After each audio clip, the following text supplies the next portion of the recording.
So, hello everyone. Welcome to Literary Modiin. I'm Julie Zuckerman, author of the Book of Jeremiah. And welcome to the July Literary Modiin author event. Today is day 660 since October 7th, and it feels interminable and unbearable. And I know you all join with me in the hope that we will see all of our hostages home soon, and all of us living in this region, Israelis, Palestinians, and everyone will be able to live here in peace and dignity. I'll say a few more words about that at the end of our session. But for now, I want to turn to our main event, which is something joyful, and that is the release of new books in the world. For those who are new to Literary Modiin, this got started about 6 years ago in an effort to bring writers to the readers in Modiin. And then with the pandemic, we went to Zoom. And now we can have these hybrid events. This is our 63rd event. So, I'm committed to keeping Literary Modiin free and open to all, but I do incur some expenses. So afterwards or tomorrow when I send out the thank you, I send a little, buy me a coffee link if you want to help support this in any way. And if you can't, that's also fine. So the format of today's event is that each author will be speaking for about 15 minutes, and then we open it up to questions. Everybody on Zoom is on mute, and I'll alternate the questions from the people on the Zoom and the people in the room. If you have any technical difficulties, send it to me in the chat. And that's it. Okay, I'm going to introduce our first author, Oren Kessler. Yes. Is an author based in Tel Aviv, a fellow at the Royal Historical Society. He was previously deputy director for research at Foundation for Defense of Democracies in Washington, research fellow at the Henry Jackson Society in London, Arab affairs correspondent for the Jerusalem Post, and an editor and translator at Haaretz English edition. Palestine 1936, his first book, was named winner of the 2024 Sammy Rohr Prize for Jewish Literature. And among Wall Street Journal's 10 Best Books of 2023, a Booklist Best Book of the Year, and a finalist for the National Jewish Book Award and the American Library Association Sophie Brody Medal. So, Oren, take it away.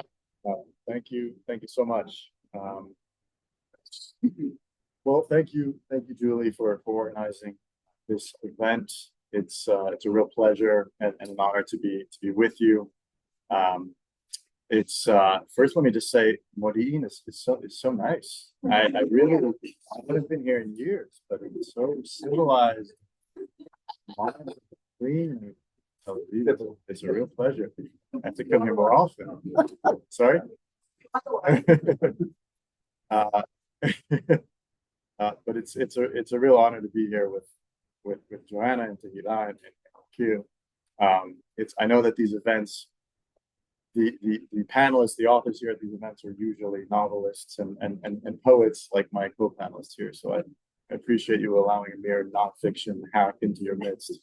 And that's one of the things I thought I'd talk about this evening is just how nonfiction can be narrative, how it can be creative, how it can be literary. Just a little bit about my book. This is the book, by the way. I should probably, is that helpful too? So my book, Palestine 1936, I started writing it in summer of 2017. Started researching it way back. I was living in Washington, D.C. These were the early months of the first Trump administration. Everything was very much in flux in Washington, D.C., including apparently my job security. I was working at a think tank, as Julie mentioned, and and pretty soon I discovered that I was actually seeking other opportunities, and I for many years I thought about writing a book. For whatever reason, I always knew that I wanted to write about this place for some strange reason. I always knew I wanted to write about the conflict for some masochistic reason. And so I started snooping around for topics, and I was rather dismayed to find out that many other people had also thought about writing about the Israeli-Palestinian conflict. And I continued to be quite dismayed until I found this sort of what I what I really believe was a kind of gap in the literature and a gap on the creaking bookshelf of all things Arab Israeli, namely this really seminal, decisive, formative period in the history of this land, of this conflict, namely the Arab Revolt of 1936 to 39.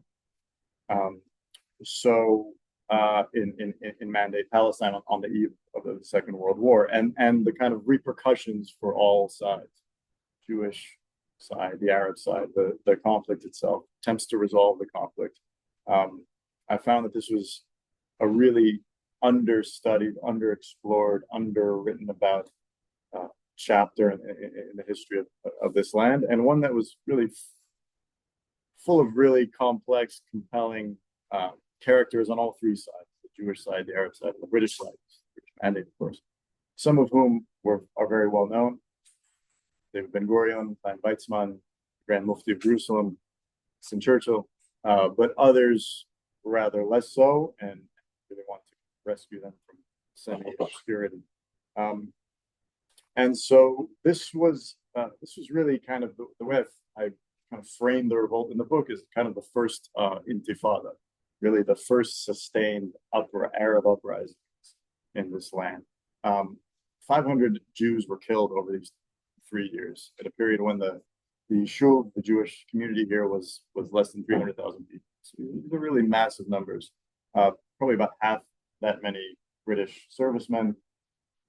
Several thousand Arabs were killed, mostly in British counterinsurgency operations, and it was just a really heady, bloody, grim time in ways that are not totally unlike this very traumatic, bloody time that we find ourselves in today. And so this revolt was Arab, of course, but I believe, and I write in the book, that this is, I believe, as much a Jewish story, in some ways even more a Jewish story, a Zionist story, an Israeli story, than even an Arab and a Palestinian one. This is the only English full-length English account of the Arab revolt. It's come out already. The book came out 2 years ago. It's already been translated into a few languages, including Korean. Oddly enough, that was the first one. I was rather surprised, and Arabic. I had not expected it to come out in Arabic before Hebrew, but life is full of surprises. And it'll be coming out in Hebrew later this year with Shokin Publishing. In Hebrew, it's called simply Et Jamel Shoshim Shesh, without Palestine. It was a marketing decision, probably a wise one. And so, yeah, so again, getting back to this idea of narrative nonfiction, this is something I talked about a bit at the Bar Ilan event last month. In what ways can nonfiction be literary, be creative? And so this book took me 4.5 years full time. That wasn't the plan, but it stretched out to 4.5 years. Again, I started in Washington, and the last half of it I wrote here at Tel Aviv. And there are 50 pages of endnotes in this book. There's a lot of archival research that went into this book, but I really wanted it to be, I wanted the endnotes to be there for the nerds and the scholars and the specialists who want to track everything down, but I wanted it to be very readable for normal people or relatively normal people, for a relatively lay general audience. And I tried to use the sort of those key literary tools of setting and scene and pacing, dialogue, plot, the building blocks of narrative, right? And character, as I mentioned before. I really wanted to be a character-based stories. I really wanted to, may sound slightly cliche, but I wanted to reveal sweeping grand historical events through individuals on all three sides. So there are a lot of memoirs, correspondence, diaries, and then really the kind of, speaking of kind of narrative elements, there's the narrative element of conflict, right? This if you read books about kind of how to craft a narrative, sometimes they describe conflict as the engine of a story. And there's no shortage of conflicts here, right? You've got the conflict, but in terms of which is quite terrible. But as an author, uh, it's you couldn't ask for more in terms of the story. There's nothing more dramatic than two national movements fighting over the same thing, namely this particular patch of earth, and willing to kill and die for it. So the tension, the conflict, the stakes are all built in that way.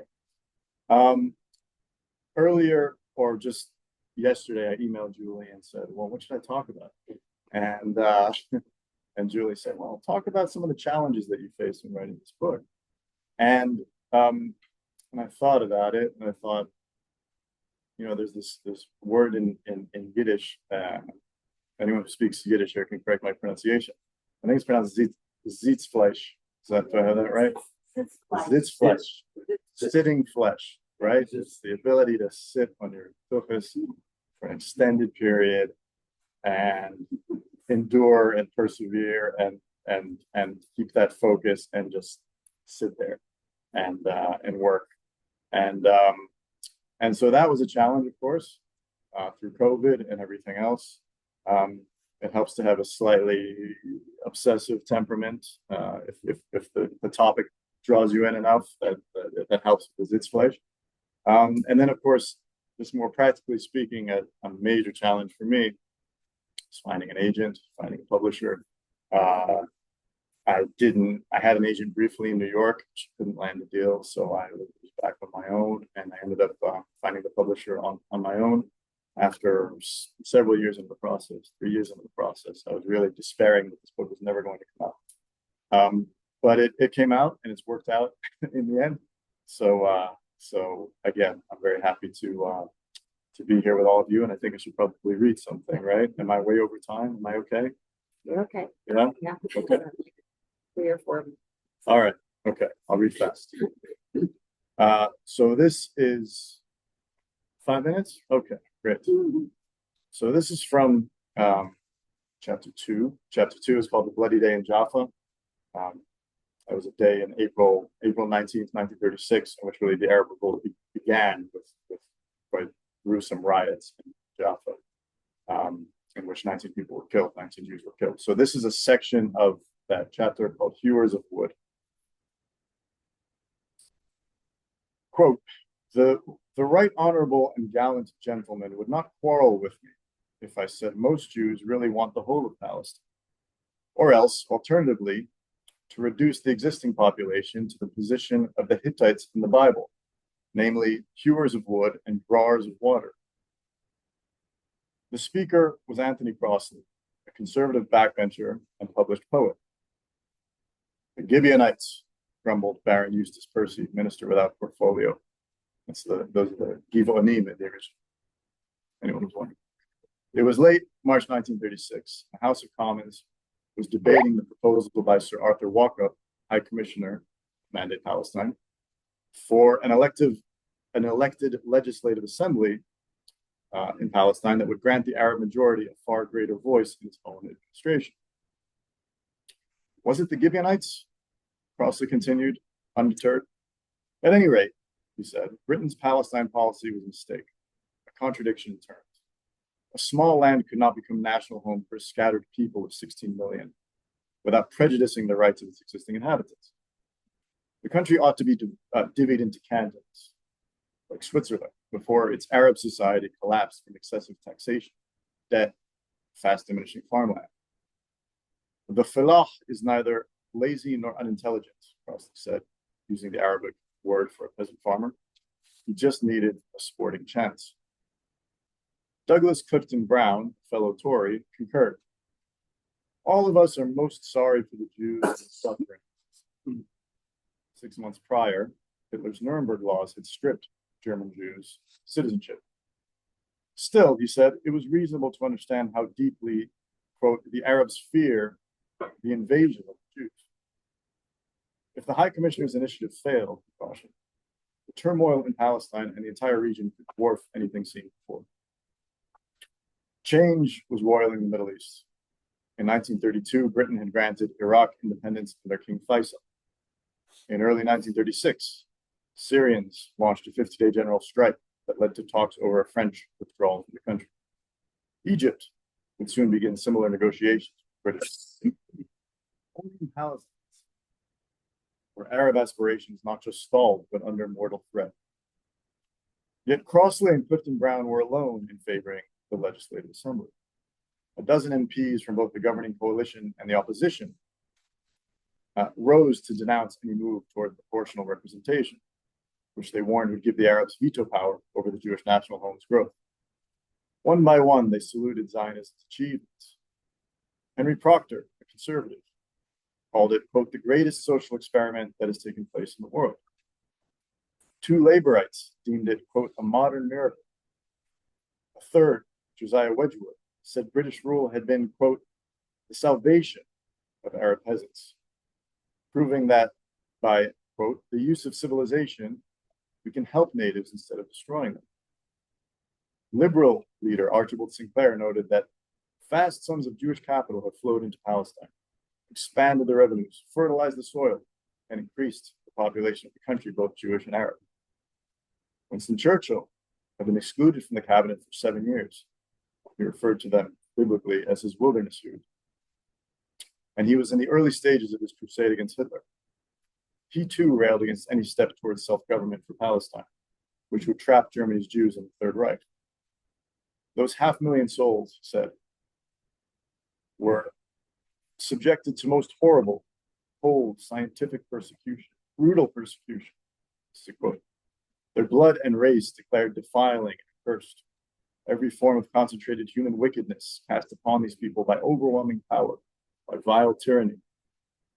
When that is the case, surely this house will not allow the one door which is open, the one door which allows some relief, some escape from these conditions, to be summarily closed. The House of Lords saw a similar display of support. I'm wrapping up, I promise. Just one member endorsed the Legislative Council.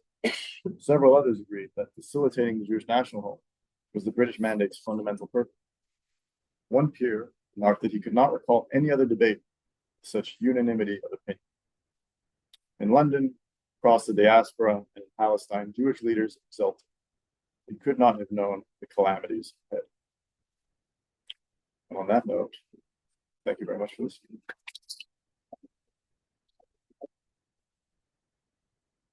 Thank you, Oren. Yes, you should put your questions, people in the Zoom, you should put your questions in the chat. Okay, I'm gonna now introduce our next author and translator.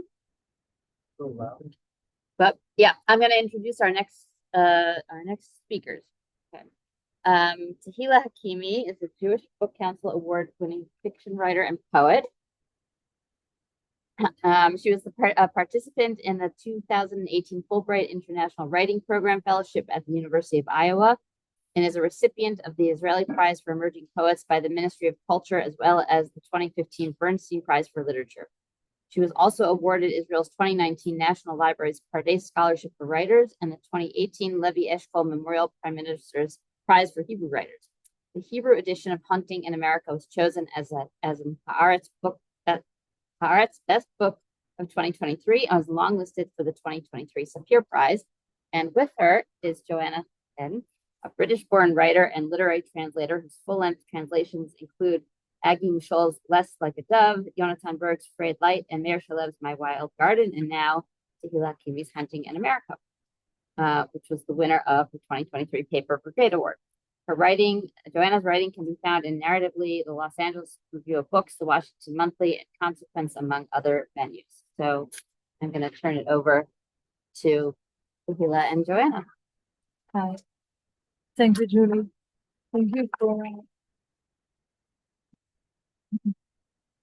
for everyone came here and also online. I will try to speak louder. Well, it was fascinating to listen to Oren, and I'm so happy to be here with all of you. I'm here for this book, which came out just a week ago with Penguin in the US and also in the UK with Footnote Press. and next month it's gonna come out in France too, and hopefully everywhere. Well, this book, Hunting in America, is my first novel, but it's I have 6 books, 2 books of poetry and 4 books of prose. Well, it is about a woman. She's almost 40, and she works in a company. Maybe it's somewhere like this. I feel, Yeah, this is the high tech. and she gets some sort of promotion, and she gets a ticket out. She gets an offer to relocate to the US, and she takes that offer and she relocates to the US, and there, with her new colleagues, she finds herself really attracted to hunting, and she starts going on hunting trips with her colleagues, and then we follow her from hunting trip to hunting trip, and well, it has some tension, it has some guns, it also evolves. I mean, the novel is a year of her life, her first year in America. It's also a very specific year in her life. She's like 39. She's single. She's not sure if she want to have children, and all of that, in some ways, is in this novel. And maybe I can just tell you a bit about why I wrote this novel. I mean, why is this woman is going hunting in America? So I'm not sure if there's like a very specific answer to that, but I think I was really intrigued by the idea of okay, maybe I'll go back a bit. So in my work, in my whole books, the issue of war is the main subject of my work. I was previously a mechanical engineer. I had a 10-year career in engineering, and I constantly find myself write about war. It's either people who are at work in my stories, or maybe my poetry even. And with this woman, I thought that this idea of a woman in a very specific time in her life, when she's not sure about a lot of stuff, and also living in Israel in this specific time with everything that's going on right now or in the last 20 years, and also with America. I thought this meeting point between 2 people, American and Israeli, in the US, and also bringing 2 people who has different approaches to guns, to gun use, because we Israelis, we are all go to the army. We are trained with this instrument. We know how to use it. We're very, very much familiar with it. And in the US, the right to bear arms is, of course, in the Constitution, but also there's the hunting. So I really thought that to meet these 2 people with this instrument would be really interesting. I felt like I had something that I could dive in and see what happens. So maybe I would just read like the first chapter, and then Joanna will speak a bit.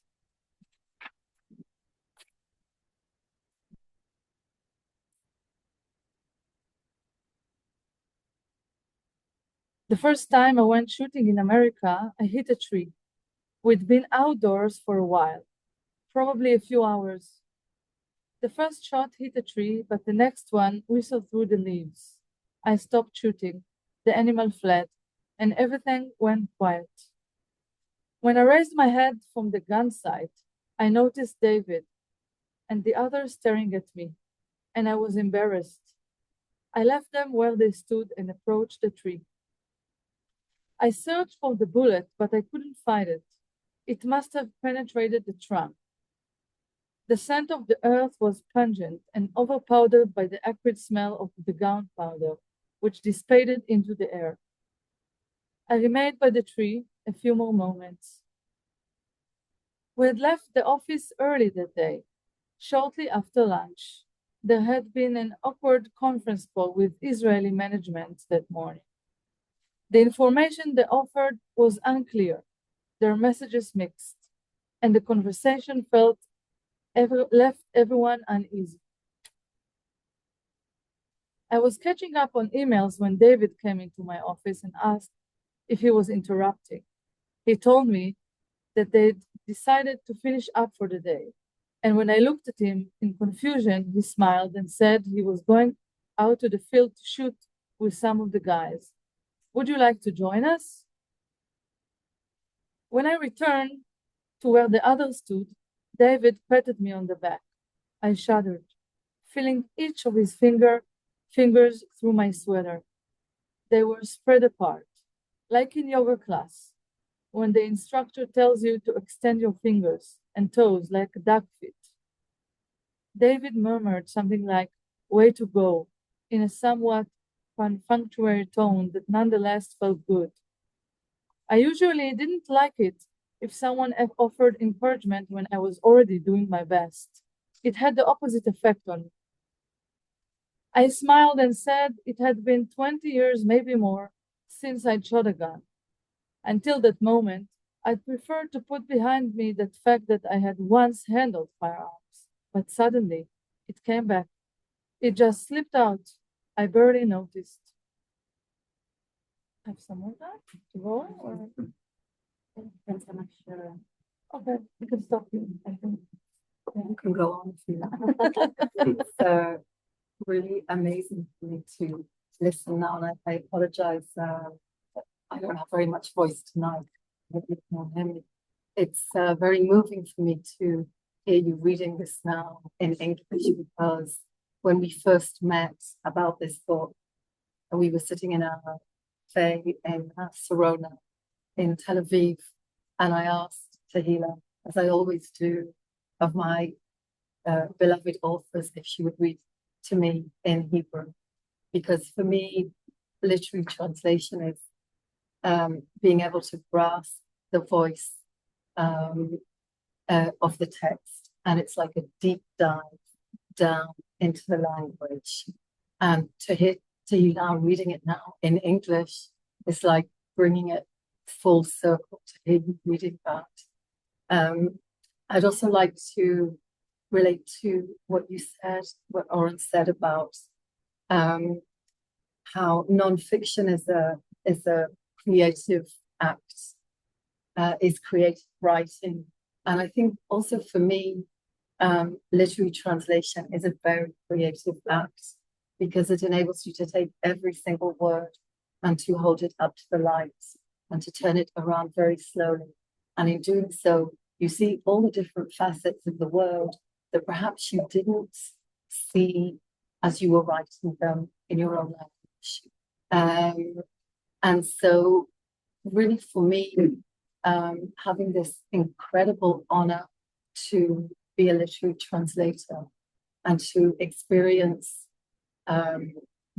both prose and poetry in all different styles. And I particularly loved translating this book. I think it's very special. The voice, as you could hear already, is a very different voice, and it took me a while to catch on to that voice. I kind of took Tehila's voice home with me, and I replay it in my head over and over again. And I do this with prose, and I do it with poetry. And within this book is so much poetry, which is why I think I loved it so much. I think after a deep, deep dive into chapter 1, chapter 2, chapter 3, etc., I often go right back to the beginning and redo that. And that particular chapter, I think I must have We went over it several times until it felt pitch perfect. This kind of a voice of detachment from emotion, but obviously the emotion is there deep down.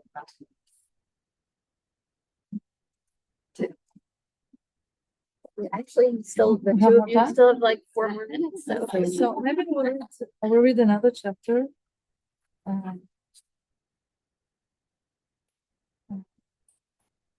And this chapter, I mean, it is prose, but it's based on some sort my experience, partly in America.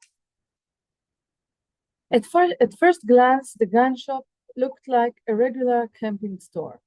On the first floor were different brands of hiking apparel, waterproof jackets, fleeces, hats, scarves, and endless varieties of thermal socks. At the other end of the floor, the shoe department, with long shelves stacked with footwear according to size.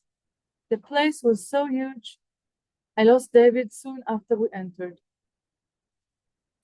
I found the gun department on the second floor.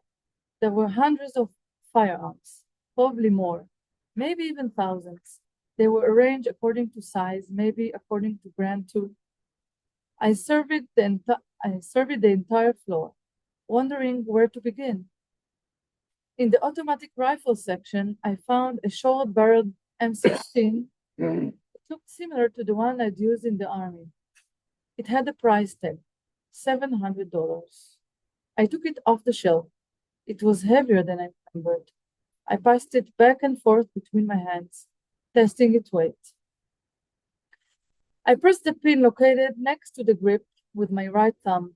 The pin slotted through the other side, and I pulled it out with 2 fingers. The rifle opened and folded. I removed the charging handle together with the bolt carrier and held them in one hand. Everything happened like clockwork. It was like muscle memory, in one smooth motion, a sweet sequence of automatic actions. I returned the parts to the rifle until it clicked back in place. It was only then that I noticed David holding a shopping basket with content I couldn't see. He stood a few yards away, watching me. In addition to automatic firearms, the store stocked hundreds of different hunting rifles. There were very long ones with wooden stocks or combination of wood and metal or plastic and metal. There were pistols, air guns, even bows and arrows, vintage and heftier state-of-the-art models. There was also a wide variety of bullets, displaying behind glass panes like in a jewelry store. On the way to customer service desk, I passed displays of camouflage suits and hunting blinds. In the window of one of these tent-like hunting blinds, the little blonde head of a toddler appeared. I watched as the toddler lost his balance and fell on his butt whenever he tried pulling himself up to the window. A lanky blonde guy, the toddler's father, stood outside the hunting blind, laughing at his son antics. Interspread throughout the store were video screens with commercials for electronic systems that calculated the distance from the target, connecting to the rifle's gun sight and trigger and collecting real-time data. After a minimal number of uses, the system was able to calculate various shooting statistics, including the chance of hitting a given target.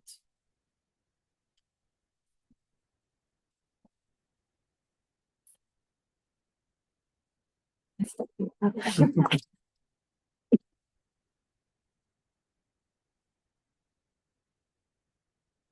is our third author. Yakir Ben-Moshe, an Israeli poet, won the Prime Minister's Prize for Literature in 2012. He's published 5 books of poetry and 1 of children's literature. His poems have been translated into English, Russian, Greek, Chinese, and Turkish. He lives with his wife and children in Tel Aviv, where he's the director of Bialik House. Bialik is the national poet of Israel, and he's teacher of creative writing. And I think he's an avid biker from his shirt and from his Facebook profile. So we have that in common. Thank you very much.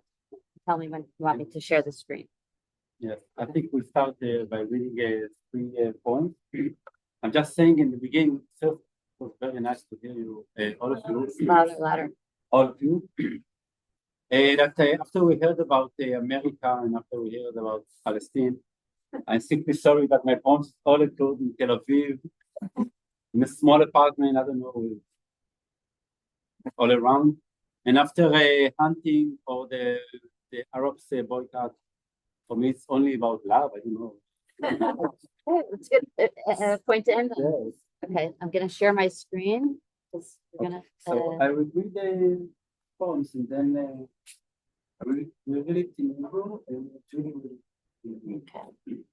Hold on. All of my poems on this book got translated by Dan Alter from Berkeley University, and I would like to thank Joanna Chen, a friend. She translated many of my poems. Thank you very much. And that's how I got in touch with you, is through Joanna. Yes. Yes, so first I think I'll try with the Hebrew, yes? Yeah. Mhm. המשורר שוב אינו יוצא את ביתו. כשני מחוגים מטבעיים בשעון העולם, מפסיעים המשורר וביתו את קולם ברווחים שקולים. המשורר מעבר את שפתו לזמר חדים. ביתו מבדיל את צלילה באחור. כמה מופשלת המילה בית, כמה ירום הקול, הלוכח אותיות על מפתן הגרון. המשורר אינו יוצא, השירה יוצאת ממקומו, במהירות, כשתיקה ניתזת מן השקר, יוצאת השירה את הבית, מן הגוף החוגג את גופניותו. This way so I can see the screen. Okay. Again, the poet does not leave his house. Like two slow hands of the world's clock, the poet and his house march their voice in measured gaps. The poet begets his language to a joyful refrain. His house casts its notes behind.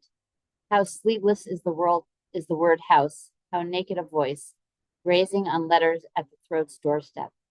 The poet does not go out. Poetry goes out instead. Rapidly, like silence sprayed from lying, poetry goes out of the house, from the body rejoicing in its bodyliness. The second one, רעד קפה ביד. מזורקה של שופן זוכרת לתוך השבת, כשאני עם עצמי בחדר. רובינשטיין בתוך הרשת, מנגן מהמחשב יצירה שהוקלטה בשנות ה-30 של המאה הקודמת, 100 שנה לאחר שהוכנה בידיו של צעיר מאוהב, בעוד שאני, סתם אני, מנסה לכתוב שיר על משהו שכמעט נוגע. בקושי מתנשם עם עצמי, בקושי מצליח להושיב את מבטי על השפה עם רעד קפה ביד. מזורקה ניגרת לתוך השבת כמו ספינת פאר בתוך היין. מלאכים מתרוצצים עם קלידי הפסנתר, ורק בקושי ניתן לראות את הקפיטן, כובעו שמות בתדהמה, כשהוא מבחין בניצוץ של גן מפורק באופק. או קפיטן, כמה חיים עלינו לצלוח, בטרם נשיב ספינתנו לחוף, בטרם נאמר ליום השבת, אחוז את המזורקה בכף ידך השמינית והבט בהם, כי ראויים חיים לחמלה, ולו בעבור הפלגה אחת. Coffee trembling in hand. Chopin's mazurka crawls into Saturday when I'm with myself in the room.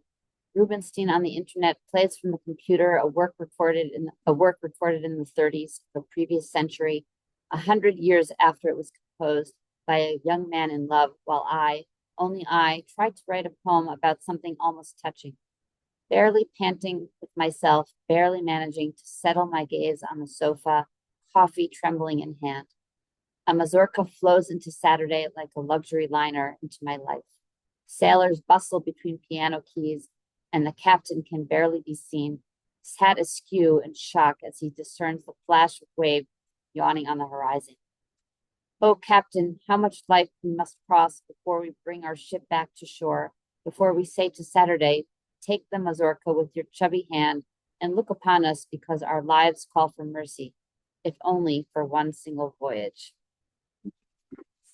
And the last one, חיים פשוטים. עכשיו, לאחר שחזרתי מביקור אצל סבתא של מירב, אני מתחיל להבין את הטבע הבשר. אכלנו ביצה מבושלת, טבולה בקוטג' על פיסת לחם, ואמרתי למירב שתשים לב כמה החיים פשוטים בפרדס חנה. הכל טבעי כאן, הערתי בעודי, גורפת לחלוכית הביצה לתוך הכניסה. שתינו תה עם עלים קטנים, אחר כך עם עלים גדולים, גייגתי פעמיים, עד שהחלטנו לשוב בתל אביב. כל הדרך התווכחנו. הסברתי שהגוף משוחח איתנו רק כשהוא רעב, אבל היא תקנה אותי בעדינות. זה לא שאינך יודע להקשיב, השפה ביניכם שגויה. מאז אני משתדל לדבר יותר ברור. אני אומר קדימה, והגוף סוגר חלום. אני אומר תפוח, והגוף מתיישב על המיטה. אני אומר שולחן, והגוף מתכסה במצעים. שוב טעיתי, דבר אינו בשורה. Simple life. Now, after getting back from a visit to Meirab's grandma, I begin to understand mouth and flesh. We ate soft-boiled eggs, dipped in cottage cheese, on sliced bread, and I said to Meirab, notice how simple life is in Pardes Chana. Everything's natural here, I observed while I mopped up the runny egg with bread. We drank tea with little leaves, then with big leaves. I yawned once, twice, until we decided to go back to Tel Aviv. We argued the whole way. I explained that the body converses with us only when it's hungry, but she corrected me delicately. It's not that you don't know how to listen. The language between you two is faulty. Since then, I'm trying hard to speak more clearly. I say forward, and the body closes a window. I say apple, and the body sits down on the bed. I say table, and the body pulls the sheets up. Mistaken again.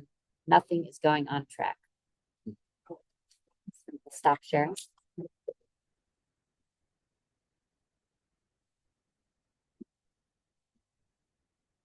Thank you very much.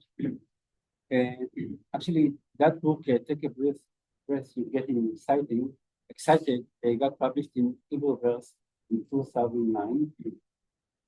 I wrote the poems in that year, maybe a year before, but I wrote it, with my left hand. I don't know how to explain it, but sometimes Tehila, she's also a great poet, she knows it. Sometimes when you write the poems, all of you got tense into a poem. You think of every word, every silence, every verse. And when I wrote that book, I was actually got my eyes on another book, which eventually didn't come out, and thanks God, no. It was full of metaphors and very personal. It was too big and very symphonized. It was too much for me, that one.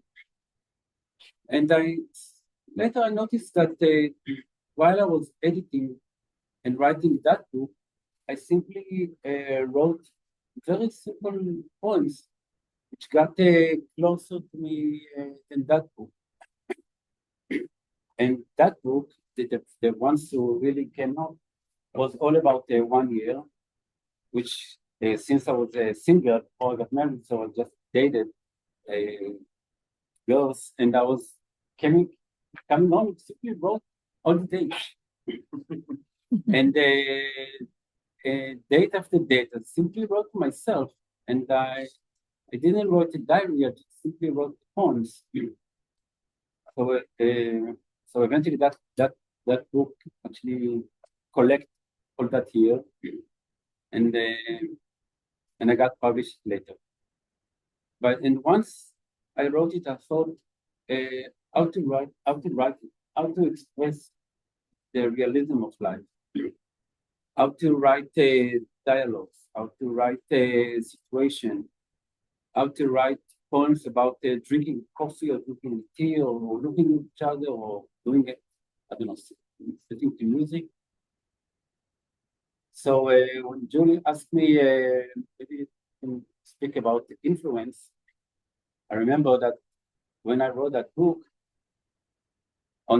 not on my right eye, but maybe in the same way, on my left eye, I read Raymond Carver, the author of the poem, the poet, which Raymond Carver.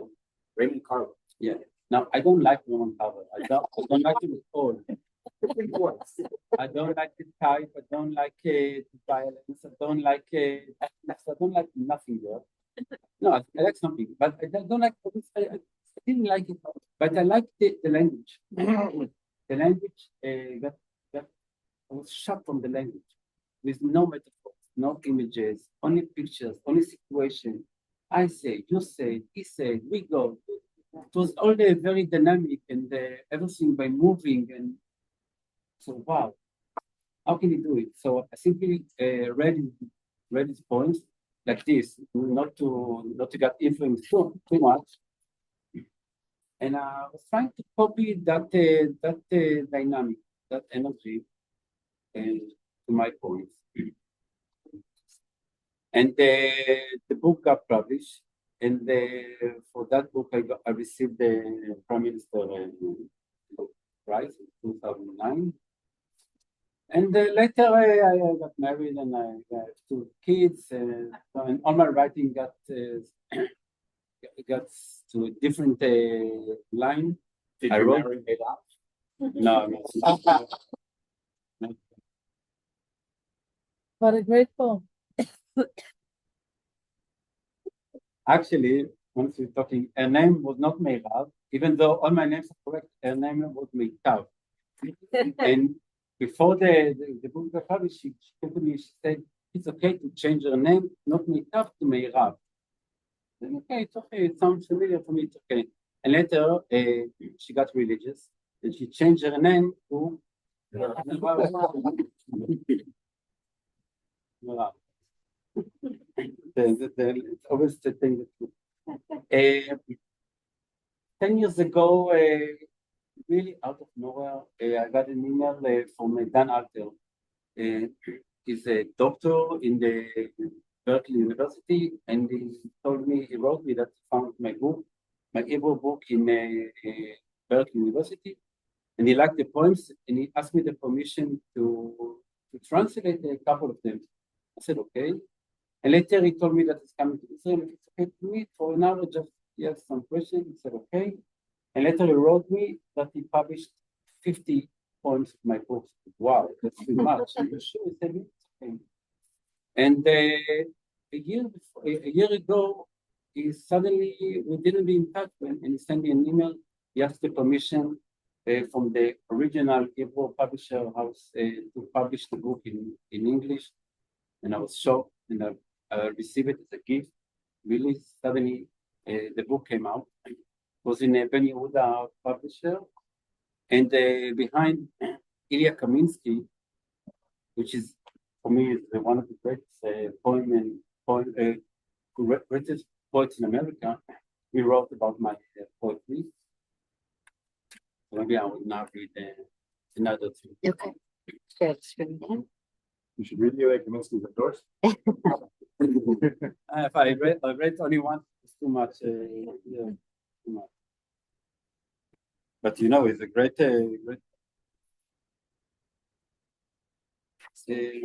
גם חלומות. אוקיי, גם חלומות. גם חלומות מתגנים במזרח. קשה להביט על העולם מלבד בזוג לפידים. רק במזל מצאתי את עצמי נשמט בתוך שיחה עם מרינה. פתאום היא לא זכרה את שם המשפחה שלי.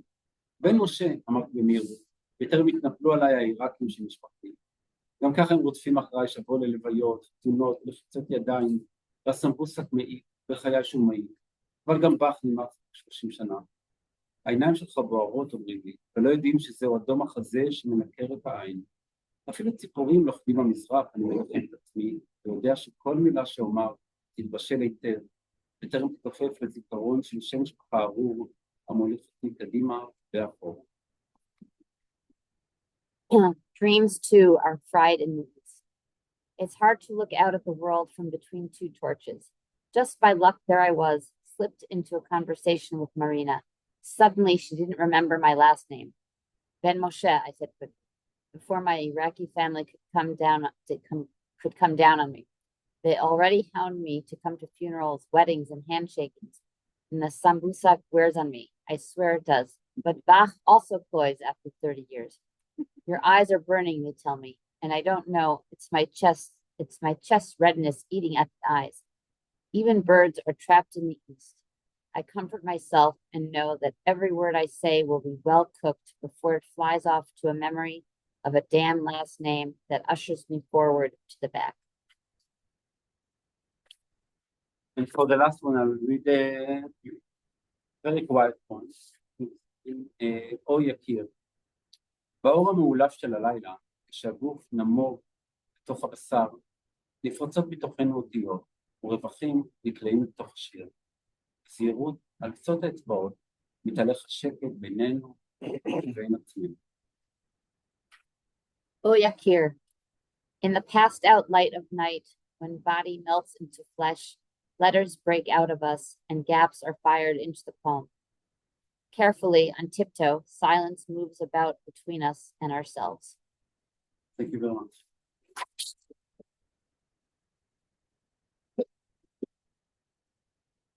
Well, now it's time for questions from our audience, both on Zoom and in the room. So let me just check the chat. Okay, thanks for the thumbs up. Go ahead. Oh, 36. I didn't know the big conflict happened in 36. I remember Leon Uris's quote of 1929, the conflict then, when all the Russians came to Israel. And I'm wondering what kind of people came in 36, from which country, do you know? can you repeat the question? So Yeah, sure. I'll try to talk to the Zoomies as well. I feel like that ignoring you guys last time. The question was kind of 1929 versus 1936, and there was a question about immigrants also. What kind of immigrants were coming here? Very often when I'm talking about my book, particularly if it's a Jewish audience, they'll say, "Oh, I get it. I know what you're talking about. 1929, Hebron." And I think in 1929, of course, there were the awful, gruesome riots of Hebron and Tzfat and a few other places. If we're just talking about acts of violence, I'll get to the immigrants in a moment. But very often when I talk about the violence, the revolt of 1936, people think I'm talking about the riots of 1929 in Hebron, in which 133 Jews were killed over a week. I think I have that number right. Very horrible ways that recall October 7th. Just briefly, that in the book, I don't. I kind of portray those earlier riots as just that, riots, terrorism, but not a sustained kind of uprising, not a sustained uprising with political demands. That the uprising in 1936 lasts for 3 years. That's why I refer to it as kind of an intifada, a really sustained nationalist uprising. In terms of immigrants, to your question, really, this is to understand the revolt. You need to really look at that question of immigration and the demographic backdrop, because, as we know, Hitler comes to power in January 1933, Germany. Elsewhere in Europe, there are anti-Semitic movements on the rise, Hungary and Poland and Romania. And in the first half of the 1930s, the Jewish Yishuv doubles. The Jewish population of this land doubles in 4 or 5 years. The population of Tel Aviv triples in the first half of the 1930s. Land sales double. And it's very apparent to the Arab majority, and it's still a majority of nearly 70% at this point, that the face of the land is changing rapidly, and that if things go on this way, the Jews will be a majority before long. So in 1935, 60,000 Jews come here legally, and who knows how many illegally. And that was twice the figure of 2 years before. And they're coming from, starting in 1933, Germany is the leading source of, I think that at some point in the mid-30s, Germany overtakes Poland as the leading source of immigrants. So I hope that answers the question.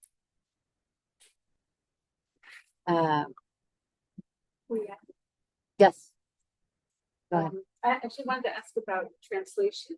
One of your poems said that there was a word Shabbat, that Chopin, right? Yeah. Like as Shabbat is coming in, and I think anyone knows the term, hear the quiet before Shabbat and Chopin. but the translation is Saturday, which I thought was not a, I'm Yeah, just trying to understand how to make that choice about not using the word Sabbath and just you miss something, you lose something in that translation. Repeat the question for the Zoom. Saturday instead of Sabbath. That's right. In the Hebrew verse, it's Saturday, which means, the quiet day, the peaceful day, the undoing day. And my translator actually translated to Sunday, which is the same meaning. I simply gave him free choice to do everything. I just asked him to keep the music. The reason of the I'm going to turn to a question in the chat.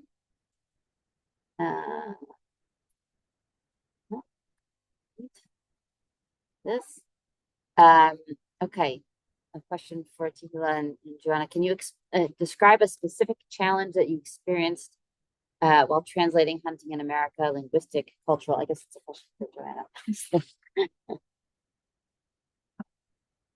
The question is, can you describe a specific challenge that you experienced while translating Hunting in America? Was it linguistic or cultural? I think that more than linguistic or cultural was again the idea of being able to capture the voice, because actually the subjects were indeed something I had to learn myself and research, but there's no one example I can give of a difficulty that we had in kind of transforming it from Hebrew into English.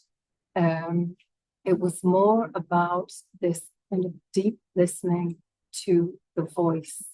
And I think that in many ways, the protagonist is straddling worlds that are familiar both to people living in Israel and people living in the US.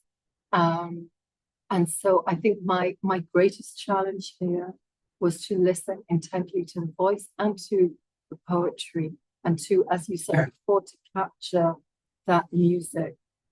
And I'll just add the question that was asked for Yakir.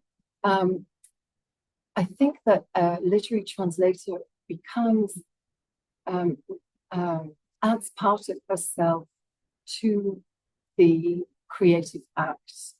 So Dan Alter, he made a decision not to call it Shabbat with a capital S, not to call it the Sabbath, to call it something else. That's his decision. And that makes this kind of, and you allowed him to do it. And that gives, I think it gives the poem and the text a kind of a life and a breath of its own. And when you've done that, you know that this text can breathe on its own. And I think that's the point of it. Sometimes people ask me when I'm teaching translation, I also teach with people. They ask me, so what's the answer? What's the definitive translation? And for literary translation, there isn't one. There just isn't one. So your question was really a good one. Yeah. Do you want to? I also want to add that it was such a pleasure to work with Joanna, and I think she really, like Yakir said, she really listened to the music. And sometimes when you go back and forth with your book editing, there are some errors, and because it exchanges hands and then goes to the proofreader and so forth. And I was reading it in English, and luckily I don't read in other language, so I don't need to read it again when it comes out in French or whatever. But I was reading it in English, and it was so beautiful, and I felt it was even better than the Hebrew. And then where there were places of error, like we missed something, it where the music changed. And then I knew that Joanna did such brilliant, great work because it's the same, it has the same essence, it has the same pace, it has the same pulse. And I really think that translation is like a chance for me as the writer to revisit my book and really to make it better. And I'm like, okay, erase that, I don't care. Just make it good. And I trust Joanna, and I know that she's like put everything into it. And for me, it's as much as her book as it's mine.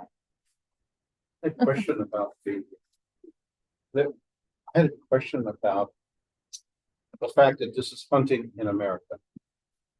And I imagine in dealing with your Americans that you met, that the protagonist met, that there were certain colloquialisms, certain words that would be used by Americans, boot and bonnet and hood and trunk would be different. So I wondered how did you handle that with your background, with your literary background and your English? Your English might be different than that English. Actually, it can. Was one of the words. You did it. Just did it. I just flick a little switch in my head. You can do that. I mean, that's a real strength to be able to handle America. I mean, I gave a talk once in France in English, and I had to say, I'm sorry, I can't speak English, I have to speak American. And but they understood when my terms were different, they had to be. And then I had to translate, to be honest. So I was just curious, since I haven't read the book, I don't know what the challenge is. Yeah, I literally, it's like flicking a switch in my head. And we knew this was going to be in American English. And that was one of them, was the Truck or the truck. There was also the truck. The lorry. the truck or the It was the Pickup- big truck. pickup truck. pickup And did I have truck. Yeah. That's what, Google is for research. Editors are for Editors, yeah. proof editors. Yeah. Yeah. They're really good. But I want to go to a few questions in the Zoom, and then I'll come back to the questions in the room. And there's two questions for Oren here, so I'm going to give you both at once. Yeah. I've been from Janet Rice. I've been studying Adam Kirsch's Unsettler Colonialism, and my book group also read your book. I need encouragement in an age when history is having to go up against ideology/religion. What do you advise? Hold that thought.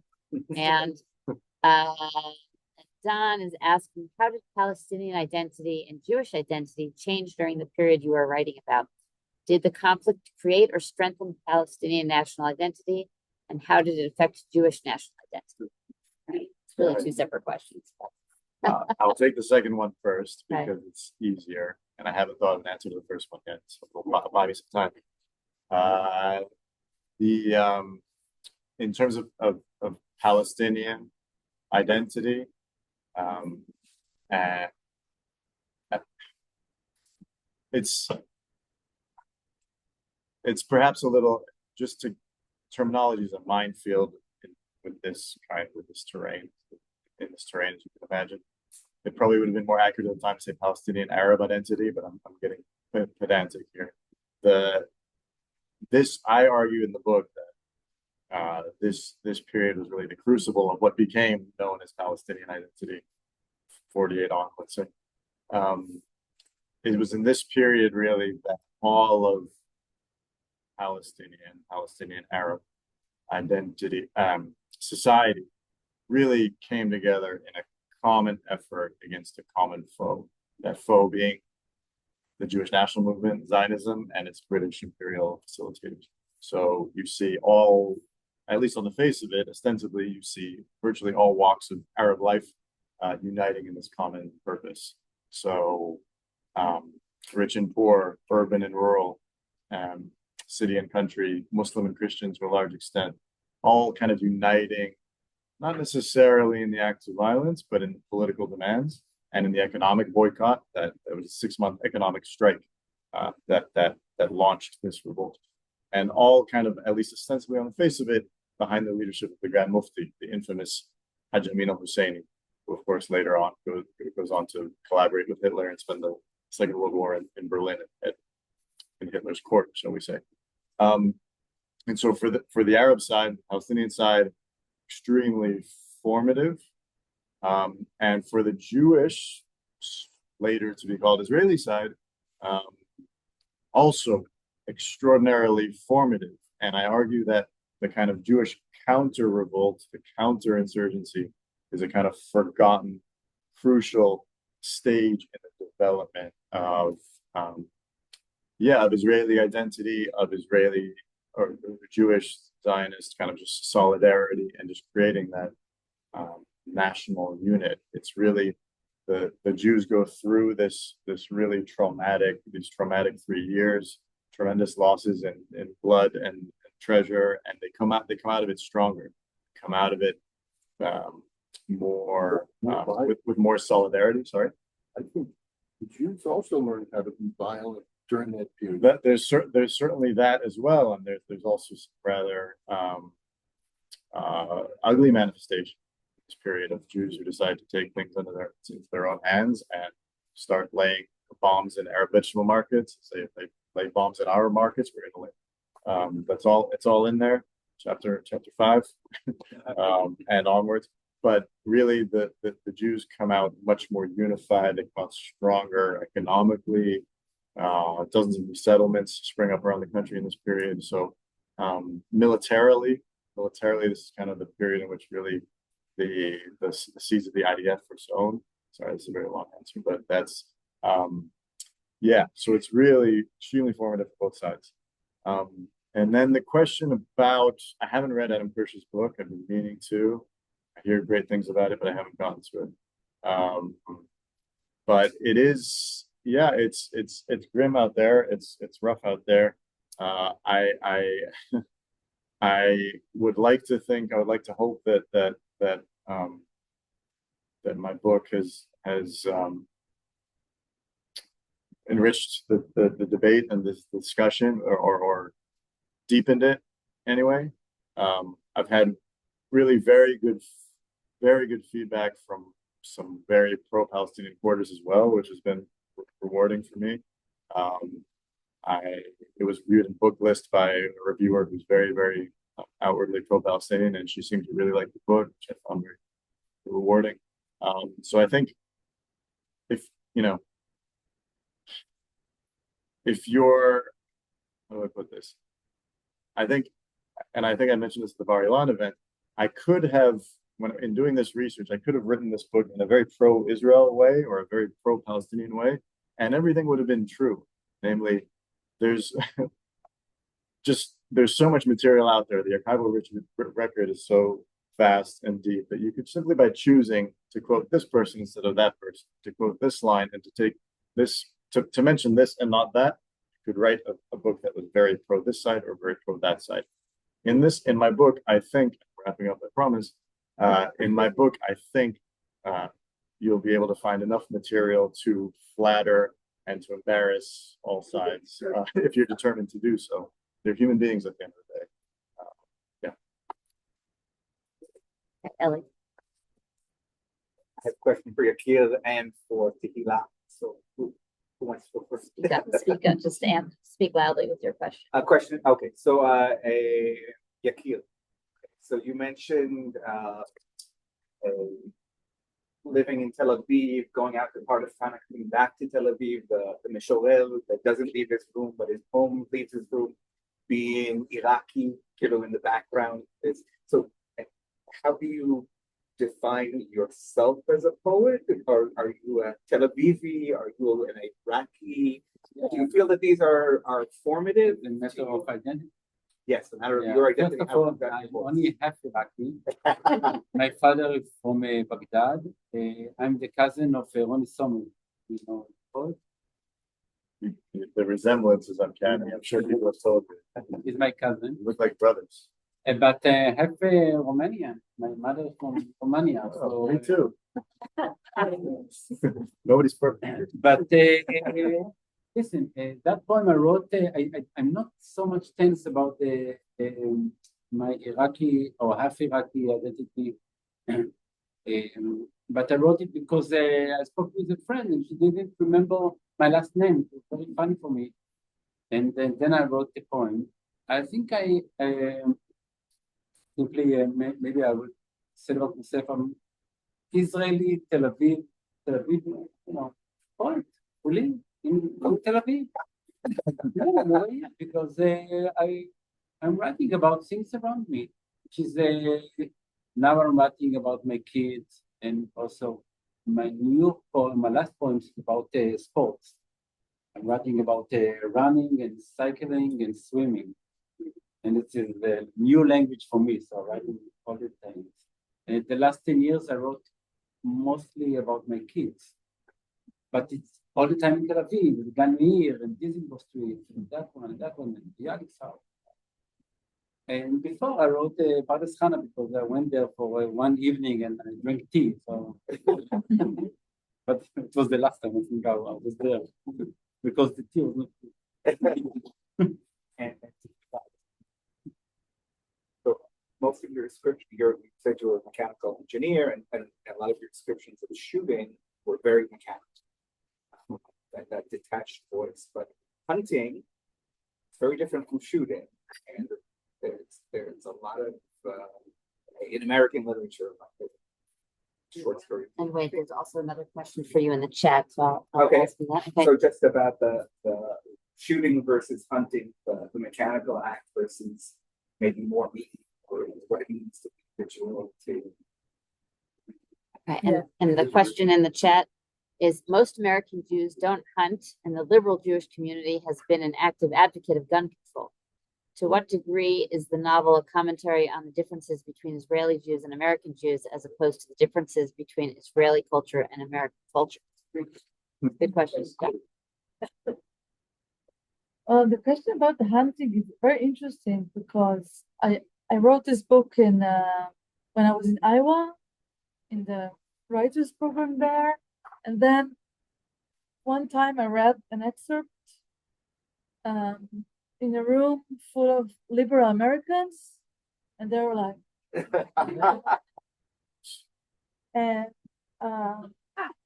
it was really, really interesting, but they were also like very interested, like what is going on here with the hunting about American Jews, and hunting. That wasn't something that I had in mind, because it's not like this person is joining a Jewish community in the US. She's more affiliated with the corporate world. She's sent homework, she's alone, and then she meets this American. Is not like a New Yorker or someone in Silicon Valley. It's somewhere maybe in the Midwest or something like that kind of red sort of country.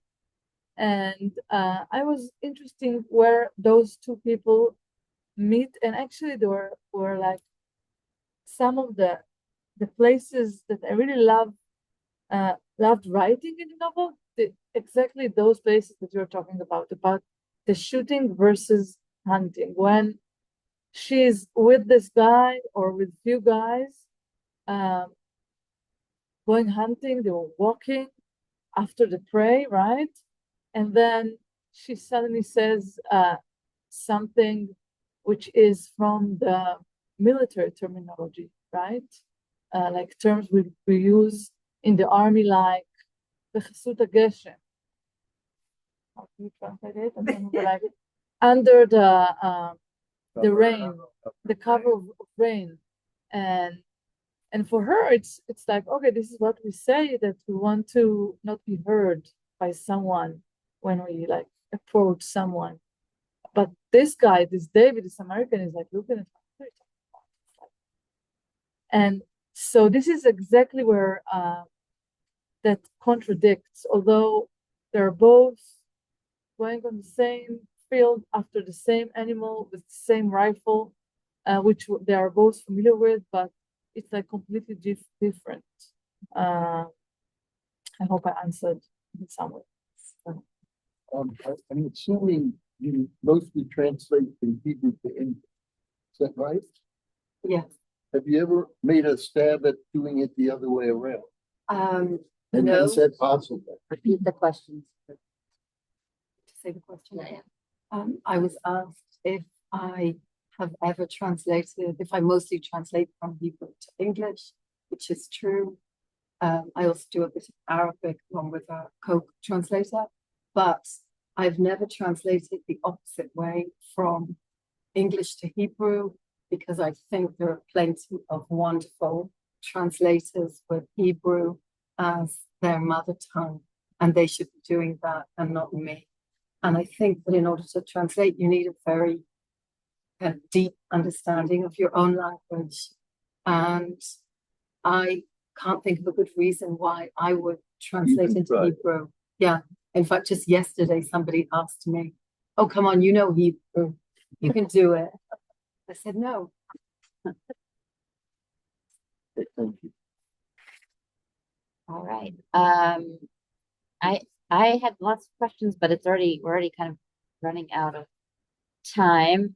So I'll just say a couple more things for everybody here and on the Zoom. Save the dates because our next events are already scheduled. Literary Modiin is taking a little vacation in August. Let's do my travel plans, whatever. But we will be back on September 7th, and we will be hearing from Ido Geffen, whose new book just came out in English, Mrs. William Bloom's Cloud Factory. Tova Mervis, We Would Never, whose book came out in February, and Nicole Grave Lipson, who has a memoir and essays called Mothers and Other Fictional Characters. So save the date, and I'll send it out in the send the link out to register in the thank you tomorrow. And also on October 5th, we're going to have another Literary Modiin Solidarity event. For those who are new to this session, we had a bunch of solidarity events in the wake of October 7th, including one last year, like October 6th, commemorating 1 year. And so we're going to have another one this year commemorating 2 years since October 7th. And we already have like the lineup for November and December, but the dates aren't final, so I won't announce those yet. And then before we close, I'm going to share my screen one more time. Those of you who have been on these sessions the last however many months it's been now, know that, and then with prayer for the hostages. So you can, those on the Zoom can follow along with me in the English, and I'll read it in Hebrew. And the native Israelis here will excuse my pronunciation. Okay. Mishaberach lashvuim, Mishaberach hotenu ve'imotenu. Oh, 1 minute. The AI. Yeah, it doesn't like my Hebrew. Because you think in Hebrew. Okay. Mishaberach lashvuim, Mishberach Avotenu ve'imotenu, Abraham v'Sarah, Yitzchak v'Rivka, Yaakov v'Leah v'Rachel, ve'et lochamenu Yehoshua, David v'Yehuda, Dvorah, Yael v'Yudit, v'Yevarech et shvuyei v'nezarei tzahal v'ezrachim v'chafufim הנתונים והנתונות בשגרה ובצרה. יהי רצון מפניך, אדוני צבאות, שתיתן נפשם משבי ותחזירם במהרה לארצם ומשפחתם ובביתם בריאים ושלמים בגופם ובנפשם, ותיתן תבונה בלב העמלים לשחרורם, ותיתן רחמים בלב שוריהם, ויקוים בהם הכתוב, קול ברמה נשמע נהי בכי תמרורים, רחל מבכה על בניה מעניה, להנחם על בניה כי איננו. כה אמר אדוני, נהי קולך מבכי ועינייך מדמעה, כי יש שכר לפעולתך, נאום אדוני, ושבו מארץ אויב, ויש תקווה לאחריתך, נאום אדוני, ושבו בנים ובנות לגבולם. That's from the original book of Yirmiyahu. Thank you, everyone. Thank you all, everybody on Zoom. I'm going to end the Zoom now, and see you in a month and a half.